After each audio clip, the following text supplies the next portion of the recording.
conversation, we want to touch on some of the policy issues that are impacting folks across rural America.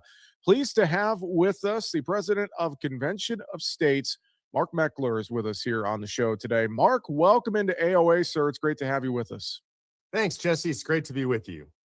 Can you, for starters, if folks aren't aware of Convention of States, can you give us a quick background on the organization? Yeah, the quick summary, and I think this will appeal to everybody. If you think Washington, D.C. is out of control, then you're probably in favor of calling a convention of states, which is in the Constitution. It's to gather the states together to propose amendments to take power away from D.C. and give it back to the regular folks in the states. It includes things like term limits, a balanced budget amendment, and shutting down a bunch of federal agencies that were never intended to have this kind of power in the first place. So really the whole movement is about taking power away from DC and returning to the people.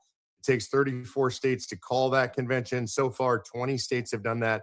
Kansas was the most recent state to join the effort here in the first quarter of this year. So we're looking forward to calling a convention and returning power to the farmers. Well, and a lot of things we could dive into here in this conversation, Mark, probably more than we can handle in 10 minutes. But let's look at a few of these things. And, you know, I've talked about this. You've obviously been talking about it. The amount of issues that, could get fixed in this country, and specifically in rural America for farmers and ranchers. I mean, we've seen how many years now of low profitability. There's a huge cost price squeeze. We have farms going, bankrupt. There's so many things happening, and a lot of it ties into policy and ad hoc relief and things of that nature. I mean, what have you been finding as you've been talking with farmers and ranchers? Yeah, I would start by identifying the source of a lot of these problems. And the truth is, a lot of it is created by the federal government. It's bad long-term farm policy, and that'll vary from state to state, obviously, and crop to crop, industry to industry. It's also bad trade policy, bad trade deals around the world. The federal government not doing its role really well in the international markets. That's the place where the federal government has a big role to play. And then doing too much in the local markets. Really, the federal government was never intended to be involved in agriculture. It's not authorized in the Constitution. Who are the best people to regulate agriculture and if it has to be regulated? I would argue those are the state legislatures. It should be done state by state. I go to all these legislatures, Jesse, and Kansas being one of the latest. You know who's in the Kansas legislature? Farmers. There's a whole bunch of them in the legislature. And this is true in all our ag states. Frankly, in all the states, there are farmers in the legislatures. There's very few of them in Congress. And so this stuff is better decided at the state and local level. And if we could take the power away from DC, give it back to the states, I think you'd see much better ag policy.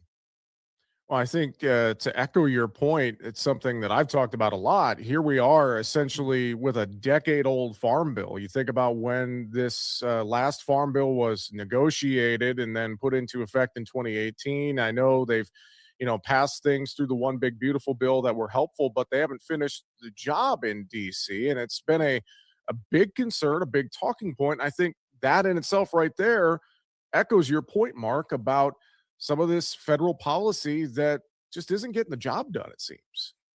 Yeah, I mean, it's very difficult for them to agree on anything broad scale in DC. And by the way, that's not a bug. That's a feature of DC. This is the way the framers intended for it to be, the framers of the Constitution.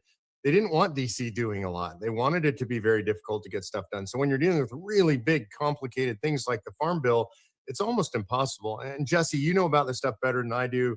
A lot of your listeners know better. But you think about all the different interests that are debating in the Farm Bill behind the scenes. You've got big ag, you've got family ag, you've got different crops, row crops, specialty crops, you've got equipment manufacturers, fuel manufacturers, all of these different interest groups. You got the environmental groups, all of them fighting it out to get the Farm Bill the way they want it to be. It's no wonder it's difficult to get to a final product. Very true. Very true. Well, and I think along those lines, you talk about a convention of states, and right now there's a few various issues that are being debated, in federal policy that could be fixed, by a convention of states potentially. Some of these patchwork pieces of, policy that are out there. I think about Prop 12 in California, for instance, or, Massachusetts's law there, and there's talk about changing that a nationwide fix, but also there's issues with glyphosate, for instance, and some of these state laws that are getting passed right now. So, I mean, talk about some of that, what you've heard from folks in your travels to different state legislatures, because there's a lot of different patchwork of policies out there that are having an impact as well on rural America, Mark. Yeah, so I've been to 49 of the 50 states. Only place I haven't been is North Dakota. I'll be there in September, so that'll be number 50 for me. I talk to farmers and ranchers, miners, loggers, people who actually pull their living from the earth in all of these states. Those are really primarily my constituency. And what I find is they're just frustrated, and the frustration comes primarily not from any individual policy, but it's from the complexity of the policies and the overlapping policies. And farmers and ranchers are dealing with policies that come from the federal government, from the state governments, from local governments. It could be the county level. This is really difficult for them to deal with. And the thing that frustrates me the most is the people that I believe know how to do this stuff the best are the farmers and ranchers themselves. And the more that we can remove the regulation from those folks, not just at the federal level, but I would argue at the state and local level, the more that we can remove those regulations, the better job the farmers and ranchers are going to do. They know how to do what they do. I have a lot of faith in them. There are people who will throw up their hands and scream, and, oh my God, what about the environment? The reality is the best stewards of the environment are our farmers, ranchers, loggers, and miners. These are resources that they know they're going to need for future generations of their businesses. They know how to take care of the land.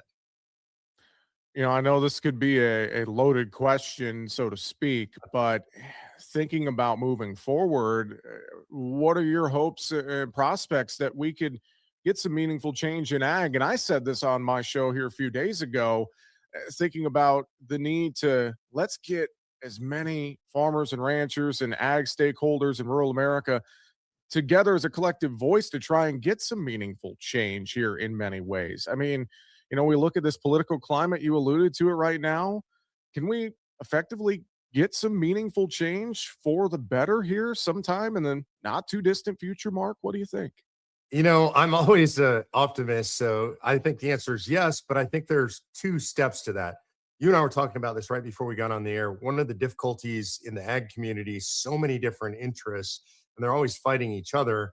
They probably agree on, so let's call it 80, 85% of issues, but there's such a brutal fight over the 15 to 20% of issues they don't agree upon that they seemingly can't get anything done. And so one of the things that I would encourage the ag community to do is to get together on the issues where you agree and then lobby as a group.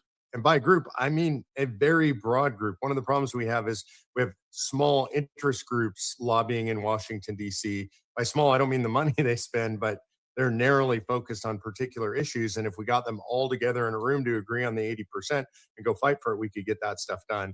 And then I would say the second step, as I was referring to, would actually be a convention of states, because one thing I think we really need to do is take the power away from DC and give it back to the locals.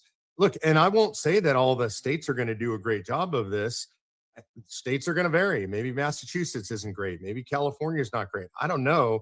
But I would rather be having that fight in a state legislature than at the federal level and dealing with the issues that affect my state and my locality specifically than having to fight out the national bill. That's really difficult for average farmers. Well, this has been an interesting conversation, and it's one that I definitely want to stay in touch with you, Mark, and see how this progress goes and your travels and more of what you hear from folks across rural America. We've got about a minute left. Final thoughts, and if folks want to stay up to date with the things you guys are doing with Convention of States, et cetera, how can they do that, Mark? Yeah, I mean, final thoughts. I just want to say this is not a passing interest for me. This matters to me. We have farming in our family. My son's in-laws live up in Luray, Missouri, up in the northeast corner of Missouri. They farm 6,000 acres up there. This is near and dear to our hearts. We know exactly what the government's doing to farming and how difficult it is. So it really matters to me. If folks want to stay in touch with me, they can go to conventionofstates.com and sign up there to stay involved, or they could just follow me on X at Mark Meckler. Excellent conversation. And again, we're going to have you back on the show real soon. President of Convention of States, Mark Meckler. Thanks for being with us here on AOA. Mark, have an awesome rest of the week. We'll talk to you again soon. Thank you, Jesse. God bless you.